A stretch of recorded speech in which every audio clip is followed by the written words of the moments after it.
Elias Thorne was a man who lived in the margins. A failed archivist with a mountain of debt. He didn't ask questions when a mysterious firm called Mnemonic Solutions offered him a staggering salary for a simple task: transcribing old VHS tapes in a windowless office in the heart of Chicago. The office was located in the basement of a brutalist building that didn't appear on any city maps. His workspace, room 402, contained nothing but a CRT television, a VCR, a pair of heavy headphones, and a stack of unlabeled black tapes. "Your job is simple, Elias," said Mr. Vane, the man who hired him.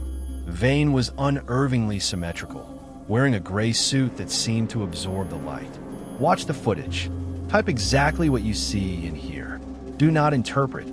Do not research the subjects. And most importantly, do not bring your own memories into this room." Elias laughed it off, but Vane didn't smile. The first tape was unremarkable. It showed a middle-aged woman sitting in a garden, talking to someone off camera. She was describing her childhood home. But as Elias typed, he felt a strange prickle at the back of his neck. The woman's description of the blue curtains and the creak in the third step sounded identical to his own childhood home. "Coincidence," he whispered, his fingers flying across the keys. He moved to the second tape. The footage was grainy, dated 1994. It showed a young boy playing with a red ball in a park. Suddenly, the boy stopped and looked directly into the camera. His eyes weren't the grainy black and white of the film. They were a piercing, vivid blue. The boy opened his mouth and spoke. The audio didn't match the tape. It wasn't a child's voice. It was Elias's own voice, sounding exactly as he did right now. "You're late, Elias," the boy on the screen said. "You were supposed to remember the accident by now." Elias ripped the headphones off. The room was silent, but the hum of the CRT monitor felt like a physical weight pressing against his chest. He looked at his hands. They were shaking. When he looked back at the screen, the boy was gone. The tape showed only static, but in the static, Elias could see the faint, shimmering outline of a face he hadn't seen in 20 years. His brother, who had died in a fire he supposedly started. A red light on the VCR began to blink. It wasn't a recording light. It was labeled SYNC. Elias pushed his chair back, so hard it clattered against the concrete wall. The silence of room 402 was now deafening. He grabbed his coat, intent on quitting right then and there. No amount of money was worth the sensation of his own voice leaking out of a 30-year-old tape. He ran to the elevator and mashed the button for the lobby. The doors hissed shut, and the car began to move. He watched the digital floor indicator for 3, 2, 1, L. The doors opened. Elias stepped out, but his foot didn't hit the marble of the lobby. It hit the same stained industrial carpet. He was standing back in the hallway of the 4th floor, looking directly at the door marked 402. "What the?" he muttered. He turned back to the elevator, but the doors had already closed. He ran to the stairwell, throwing the heavy fire door open and sprinting down the concrete steps. 1 flight, 2 flights, 3, 4, 5. He should have been in the sub-basement by now. He burst through the exit door at the bottom, only to find himself standing in the hallway of the 4th floor. He was looped, numb with a cold, creeping dread. Elias walked back into room 402. There was no other choice. On his desk, a new tape had appeared. Unlike the others, this one had a white label with shaky handwriting. Elias Thorne, January 21st, 2026. That's tomorrow, Elias thought. His hand trembled as he slid the tape into the VCR. The machine swallowed it with a mechanical growl. The screen flickered to life. The footage was high definition, unlike the grainy tapes from before. It showed room 402. It showed Elias himself, sitting in the chair, wearing the same clothes he was wearing now. But in the video, Elias was leaning forward, whispering into a microphone he didn't remember seeing. On the screen, the video Elias looked exhausted. His fingernails were bloody, as if he had been clawing at the walls. "The archive doesn't store tapes," the video Elias whispered, his eyes wide and bloodshot. "It stores the gaps. Every time you forget where you put your keys, every time you forget a name, it's because they took it. They're building a ghost out of the pieces of us." In the video, a shadow moved behind Elias. It was Mr. Vane. Vane placed a hand on Elias's shoulder. In the video, Elias began to dissolve into digital noise, his skin turning into gray static. Suddenly, the Elias in the room felt a sharp pain in his shoulder. He spun around. The room was empty, but when he looked in the reflection of the darkened TV screen, he saw a faint, translucent handprint on his jacket. Then, the phone on the desk rang. He picked it up. There was no greeting, only the sound of a fire crackling, the roar of the flames that had taken his brother, and a soft, humming voice. "Do you remember the matches, Elias?" the voice asked. It was Mr. Vane. Or did we already take that memory for the collection? Elias looked at the desk. A small, silver matchbox had appeared. He opened it. Inside wasn't wood and sulfur, but a small, wet piece of human film, a strip of his own optic nerve. Elias stared at the strip of film in the matchbox. It wasn't just a visual trick. He felt a sharp, localized blindness in his left eye, as if a tiny piece of the world had been deleted. He dropped the box, and it vanished before it hit the floor, leaving no sound.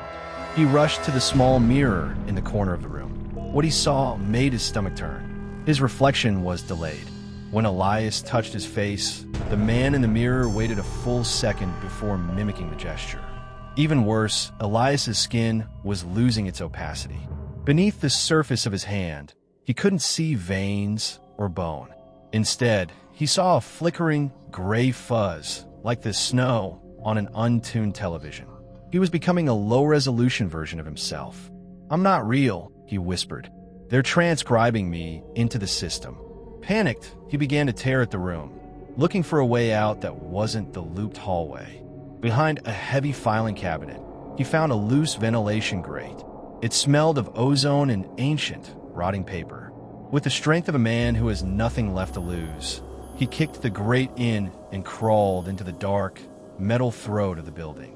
The air inside the vents was cold and vibrated with a low-frequency hum that made his teeth ache. After what felt like hours, he reached a wide opening and peered down. He wasn't in a basement anymore. He was overlooking the Master Archive. It was a cavernous space, miles wide, stretching into a dark abyss. Instead of shelves, there were thousands of floor-to-ceiling glass pillars. Inside each pillar, a human being was suspended in a glowing, amniotic fluid. They weren't dead, but their eyes were wide, fixed on a screen embedded in the glass directly in front of their faces. Elias watched as a man in a nearby pillar saw a memory of his wedding day play on the screen. As the image flickered, a needle-thin tube attached to the man's temple pulsed. A spark of golden light traveled from his head into a massive central server. With every spark, the man in the glass became more transparent. They're harvesting the emotional weight. A voice whispered from the shadows of the vent. Elias flinched, turning to see a woman huddled in the duct. She was almost entirely translucent. He could see the metal rivets of the vent through her chest. "I'm Sarah," she said, her voice a thin, digital raspy. "I was the archivist in room 401. I've been in the vents for 3 months, or maybe 3 years. Time doesn't exist here, only the playback." "Why are they doing this?" Elias asked, his heart hammering against his thinning ribs. "Modernity is empty, Elias," Sarah said, looking down at the pillars. "People have forgotten how to feel. Mnemonic Solutions sells these high-density emotions to the ultra-rich. They want to feel your grief, your first love, your brother's fire, because they have nothing left of their own. You aren't an employee. You're the raw material." Suddenly, the hum in the building changed pitch. A red light began to sweep through the vents. "The system found a bit error," Sarah gasped, her eyes wide. "That's you, Elias. You're a file that won't close. Run. If the cleaners catch you, they won't put you in a pillar. They'll delete the source code." From the darkness of the vent behind them, the sound of rhythmic, mechanical clicking began to approach. The clicking sound was not the sound of footsteps. It was the sound of a hard drive failing, a sharp metallic tock-tock-tock that echoed through the ventilation shaft. "Move!" Sarah hissed, pushing Elias forward. They scrambled through the narrow duct, but the cleaners were faster. Through the gaps in the vent floor, Elias saw them. They wore the same gray suits as Mr. Vane, but their faces were terrifying. Their features didn't stay still. Their eyes would slip down to their chins, and their mouths would double in size before snapping back into place.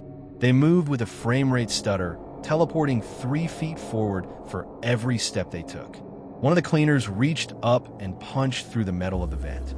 Its hand was a jagged blur of black pixels. "It's touching me!" Elias screamed as the cold, digital fingers brushed his ankle. Where the cleaner touched him, his leg didn't just hurt, it erased. For a second, he couldn't feel his foot because, according to the system, his foot no longer existed. "Keep your mind on a single memory," Sarah shouted. "If you lose focus, you'll dissolve into the architecture." They burst out of the vent and landed on a walkway made of vibrating glass. They were in the logic gates, a section of the archive where the raw data of people's lives was sorted. To Elias's left, a stream of happy memories flowed like liquid gold. To his right, a river of traumatic grief surged like black oil. "We're at a dead end," Elias gasped, looking at his hands. His fingertips were now completely invisible. He was fading out. "There's only one way to stay solid," Sarah said, her voice flickering in and out. She pointed to a massive terminal labeled Emotional Overwrite. "The system only deletes unassigned data. If you take a memory from the archive and force it into your own mind, the system will think you are a high-value file. It won't delete you." "But those are my memories," Elias argued. "I'll lose who I am." "You're already losing who you are." Sarah gestured to the cleaners, who were now stepping onto the walkway, their movements becoming more fluid as they synchronized with the room's frequency. Elias looked at the terminal.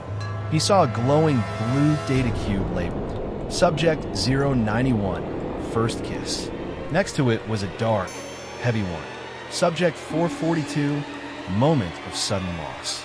If he took the first kiss, he might stay whole, but he would remember a girl he never met. If he took the loss, he would inherit a stranger's tragedy. "Do it, Elias, before they reformat us." Elias reached for the terminal, but as his hand touched the interface, the screen changed. It displayed a file he recognized. It was the memory of the fire, the night his brother died. But the file was marked modified. He realized with a jolt of horror that Mnemonic Solutions hadn't just taken his memories. They had edited them. The reason he thought he killed his brother was because someone had photoshopped his guilt. The cleaners were 10 feet away. Their mouths opened in a silent, digital roar. Elias didn't grab the first kiss. He grabbed the fire. He shoved his hand into the stream of black data, determined to take back the truth, even if the sheer weight of the unedited trauma shattered his mind. The moment Elias's fingers submerged in the black data, the world didn't just go dark, it went hot. The sterile, vibrating glass of the archive dissolved. He was no longer in the basement of a skyscraper. He was 8 years old, standing in the hallway of his childhood home. The smell of burning cedar and melting plastic choked him. In his memory, the one he had lived with for 20 years, he had been playing with matches near the curtains. He had always carried the crushing weight of being the boy who burned his family's world down. But now, in the unedited file, he saw the truth. He saw his younger self huddled in the corner, crying. And he saw a man standing in the center of the living room, completely calm amidst the rising flames. The man was wearing a gray suit that didn't scorch. He was holding a handheld camera, filming the fire with a professional's precision. It was Mr. Vane. Vane looked at the young Elias, then at his brother, Leo, who was trapped behind a fallen beam. Vane didn't move to help. He simply adjusted the focus on his lens. "Grief of this magnitude," Vane whispered in the memory, "is the rarest vintage. Thank you for your contribution, Elias." Vane reached out and touched the air in front of young Elias's face. The boy's eyes glazed over. The memory was being rewritten in real time. Vane was editing the matches into the boy's hand. "No!" The adult Elias screamed within the data stream. The vision shattered. Elias woke up with a violent gasp. He wasn't on the walkway. He was back in room 402. But something had gone catastrophically wrong with the building's cooling system. The room was flooded with 4 feet of a thick, viscous, dark liquid that tasted like copper and salt. It wasn't water. It was liquid memory, unrefined, raw data that had leaked from the pillars. Thousands of black VHS tapes were bobbing in the dark fluid like dead fish. The CRT television was still on, half submerged, hissing and spitting sparks into the room. "Sarah," Elias called out, his voice bubbling. A figure rose from the dark liquid. It wasn't Sarah. It was a version of himself, but twisted. This Elias was made entirely of the black fluid, a shimmering, faceless doppelganger. "You took the fire back," the shadow Elias spoke, its voice a chorus of everyone he had ever met. "But the system requires a vacuum. If you aren't the guilty boy, you are nothing. You are a hole in the archive." The shadow Elias lunged, pulling him beneath the surface of the liquid memory. Under the dark water, Elias didn't drown. He began to see the lives of every person bobbing in the room. He saw their birthdays, their funerals, their secret shames. He was being crushed by the sheer volume of files that didn't belong to him. Just as his lungs felt ready to burst, a hand grabbed his collar and yanked him upward. It was Sarah. She looked almost entirely transparent now, a mere outline of a human being. She was standing on top of the floating desk. "The system is crashing," she shouted over the roar of the sparks. "The truth you took, it's a virus. It's infecting the whole floor. We have to get to the recycle bin." "The what?" Elias coughed, spitting out black ink. "The only way out of a closed system," Sarah said, pointing to the shimmering, pixelated hole forming in the corner of the ceiling, "is to be discarded." The moment Elias's fingers submerged in the black data, the world didn't just go dark, it went hot. The sterile, vibrating glass of the archive dissolved. He was no longer in the basement of a skyscraper. He was 8 years old, standing in the hallway of his childhood home. The smell of burning cedar and melting plastic choked him. In his memory, the one he had lived with for 20 years, he had been playing with matches near the curtains. He had always carried the crushing weight of being the boy who burned his family's world down. But now, in the unedited file, he saw the truth. He saw his younger self huddled in the corner, crying. And he saw a man standing in the center of the living room, completely calm amidst the rising flames. The man was wearing a gray suit that didn't scorch. He was holding a handheld camera, filming the fire with a professional's precision. It was Mr. Vane. Vane looked at the young Elias, then at his brother, Leo, who was trapped behind a fallen beam. Vane didn't move to help. He simply adjusted the focus on his lens. "Grief of this magnitude," Vane whispered in the memory, "is the rarest vintage. Thank you for your contribution, Elias." Vane reached out and touched the air in front of the young Elias's face. The boy's eyes glazed over. The memory was being rewritten in real time. Vane was editing the matches into the boy's hand. "No!" the adult Elias screamed within the data stream. The vision shattered. Elias woke up with a violent gasp. He wasn't on the walkway. He was back in room 402. But something had gone catastrophically wrong with the building's cooling system. The room was flooded with 4 feet of a thick, viscous, dark liquid that tasted like copper and salt. It wasn't water. It was liquid memory, unrefined, raw data that had leaked from the pillars. Thousands of black VHS tapes were bobbing in the dark fluid like dead fish. The CRT television was still on, half submerged, hissing and spitting sparks into the room. "Sarah," Elias called out, his voice bubbling. A figure rose from the dark liquid. It wasn't Sarah. It was a version of himself, but twisted. This Elias was made entirely of the black fluid, a shimmering, faceless doppelganger. "You took the fire back," the shadow Elias spoke, its voice a chorus of everyone he had ever met. "But the system requires a vacuum. If you aren't the guilty boy, you are nothing. You are a hole in the archive." The shadow Elias lunged, pulling him beneath the surface of the liquid memory. Under the dark water, Elias didn't drown. He began to see the lives of every person bobbing in the room. He saw their birthdays, their funerals, their secret shames. He was being crushed by the sheer volume of files that didn't belong to him. Just as his lungs felt ready to burst, a hand grabbed his collar and yanked him upward. It was Sarah.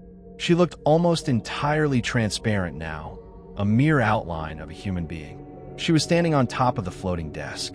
"The system is crashing," she shouted over the roar of the sparks. "The truth you took, it's a virus. It's infecting the whole floor. We have to get to the recycle bin." "The what?" Elias coughed, spitting out black ink. "The only way out of a closed system," Sarah said, pointing to the shimmering, pixelated hole forming in the corner of the ceiling, "is to be discarded." The ceiling of room 402 didn't just break, it unraveled. The concrete tiles turned into strings of binary code and dissolved, revealing a swirling vortex of jagged, purple static. "Jump!" Sarah screamed. Elias lunged upward, his hands catching the edge of the dissolving reality. As he pulled himself through the hole, the sensation was like being shredded by 1,000 paper cuts.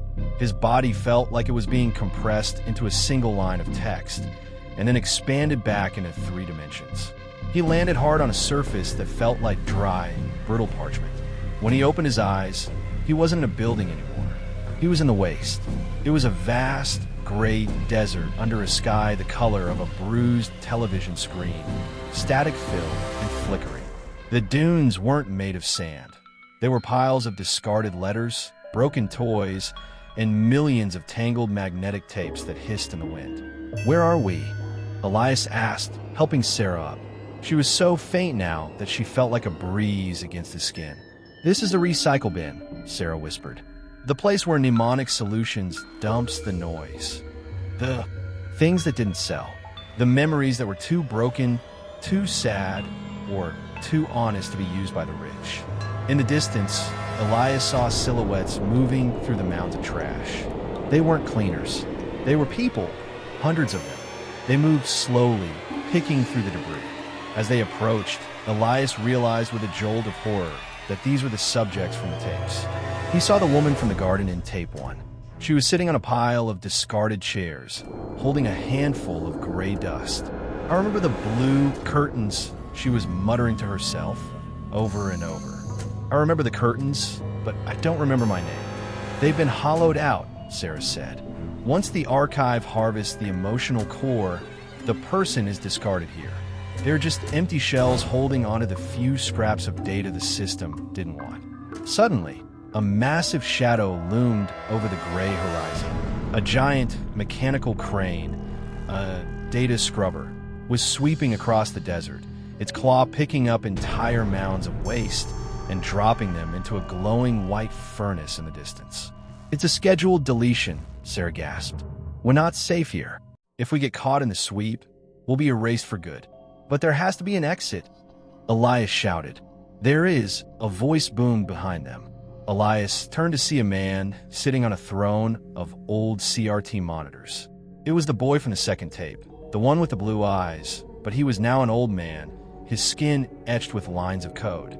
"I am Subject 001, the man said. "I was the first one they took.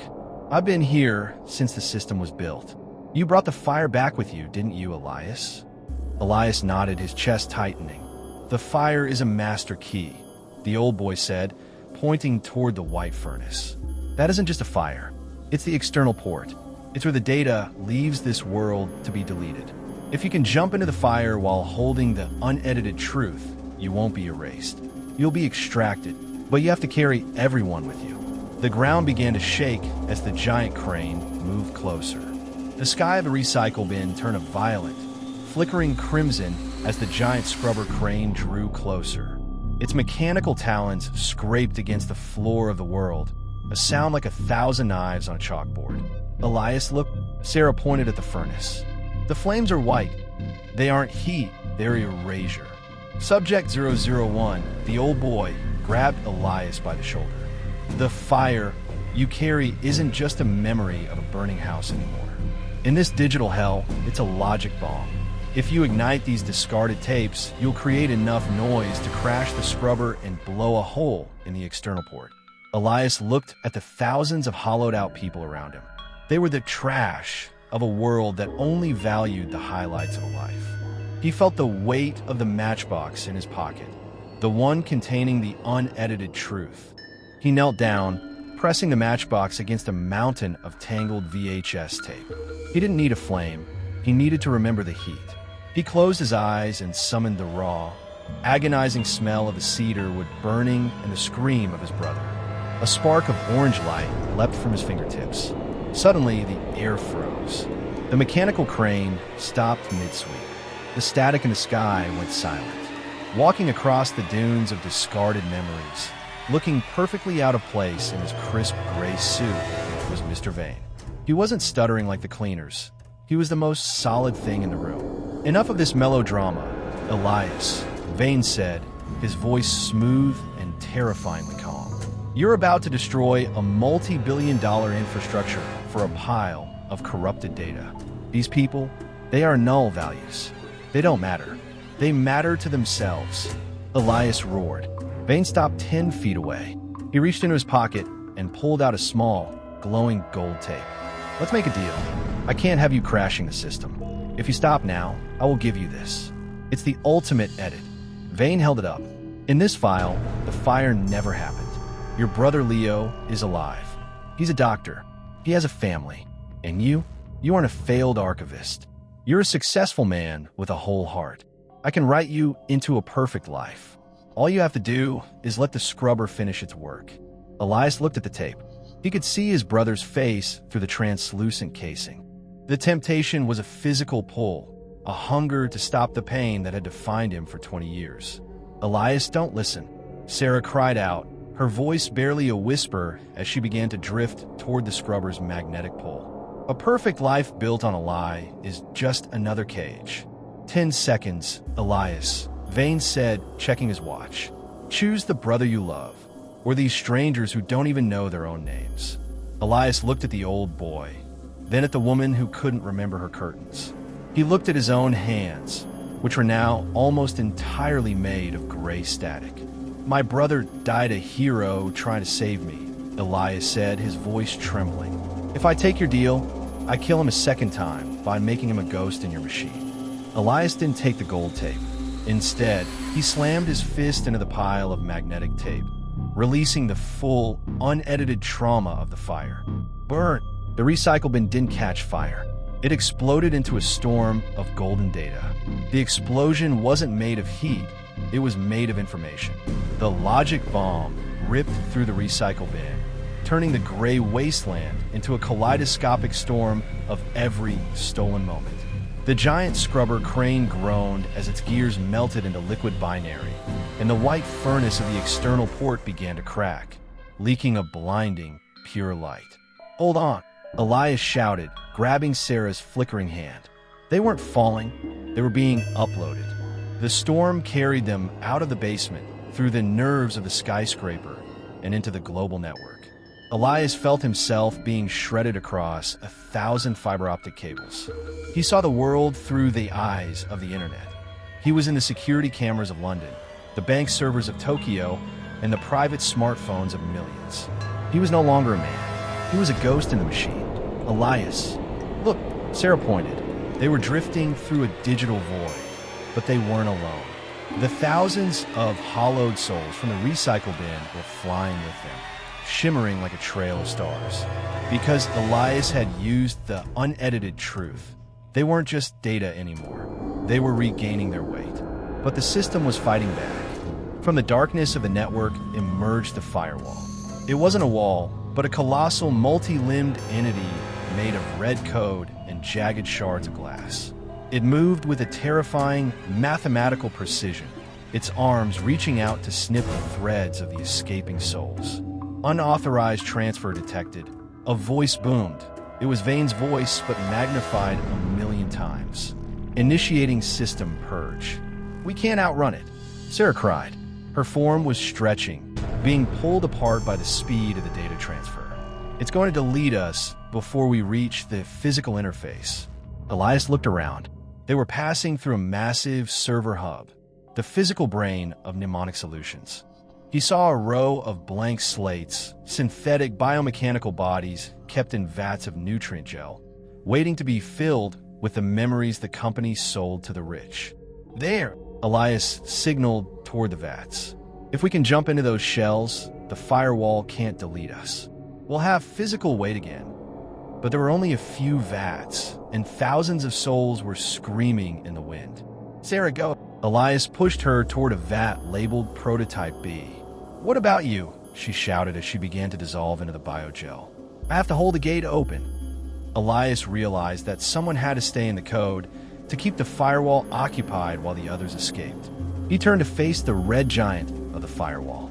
He reached into his mind and pulled out the one thing Vane couldn't calculate: pure, irrational self-sacrifice. He didn't use a memory. He used the choice he had just made. As the firewall's red claws closed around him, Elias didn't fight. He expanded. He allowed his file to grow so large, filled with the collective grief of the recycle bin, that the firewall began to buffer. He was a buffer overflow in the heart of the world's most dangerous machine. The crash was silent. It wasn't an explosion of fire, but an explosion of nullity. In the real world, every screen in the Mnemonic Solutions headquarters turned a solid, blinding white. The cooling fans in the server room screamed one last time and then fell dead. The archive didn't just stop. It was overwritten by the sheer volume of Elias's sacrifice. Elias felt his consciousness shatter. He wasn't a man anymore, and he wasn't exactly a ghost. He had become the operating system. He woke up in 1,000 places at once. He was the hum in the wall, the flicker in the light bulb, and the text on every employee's computer screen. He could see Mr. Vane standing in his penthouse office, staring in shock at a digital tablet that was now displaying only one sentence over and over. "Dio, you remember the matches? You think you've won, Elias?" Vane hissed, looking at the security camera. "You're just a ghost in a box. I'll simply pull the plug." "There is no plug left, Vane." Elias's voice echoed from the speakers of every device in the room. "I didn't just crash the archive. I leaked it." At that moment, the elevator doors at the end of the hall hissed open. Out stepped a woman with short-cropped hair and eyes that held a strange, digital shimmer. It was Sarah. She was in one of the prototype bodies, strong, fast, and very much real. Behind her walked dozens of others, the subjects who had successfully jumped into physical shells. They weren't the hollowed-out husks from the recycle bin anymore. They were a new breed of human, carrying the weight of their stolen lives with a vengeance. "The police are on their way, Vane," Sarah said, her voice steady and resonant. "But they aren't here for a corporate hack. They're here for the thousands of missing persons we just released from the basement." Vane backed away toward the floor-to-ceiling window. This technology, it was meant to save us from ourselves, to curate the human experience. "You didn't curate it." Elias's voice boomed from the city's outdoor billboards. "You commodified our pain. Now you're going to feel it." Elias surged through the building's power grid one last time. He didn't kill Vane. He simply synced him. He forced Vane's mind to connect to the unedited truth of every victim in the archive simultaneously.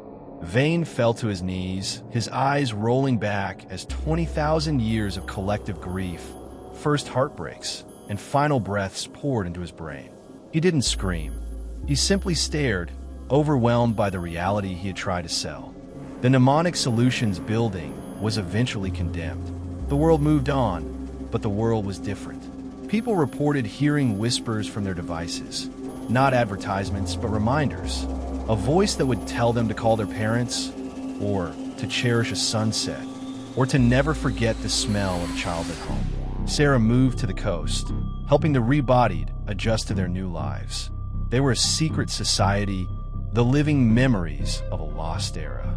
And Elias? Elias Thorne stayed in the wires. He became the guardian of the digital gaps.